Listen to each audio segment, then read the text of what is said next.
21 বছরে আইপিএস এবং 22 বছরে আইএএস অফিসার, ইতিহাস সৃষ্টি করা এই ভারতীয় মেয়েটিকে চেনেন?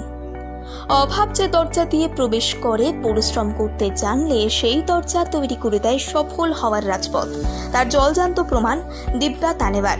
হরিয়ানার মহেন্দ্রগড়ের মেয়েটি আজ গোটা দেশের যুবক যুবতীদের কাছে অনুপ্রেরণা। ছোটবেলা থেকেই তার ইচ্ছে ছিল আইএএস অফিসার হওয়ার, সেই মতো প্রস্তুতি নিচ্ছিলেন। হরিয়ানার মহেন্দ্রগড়ে তার প্রাথমিক স্কুলে পড়াশোনা শেষ হয়। এরপর তিনি নবোদয় বিদ্যালয়ে ভর্তি হন।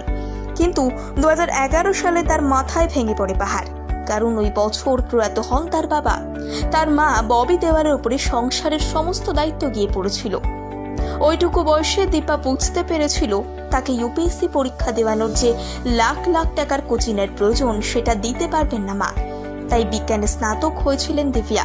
বাড়িতে থেকেই শুরু করে দিয়েছিলেন ইউনিয়ন পাবলিক সার্ভিস কমিশনের পরীক্ষার পড়াশুনো।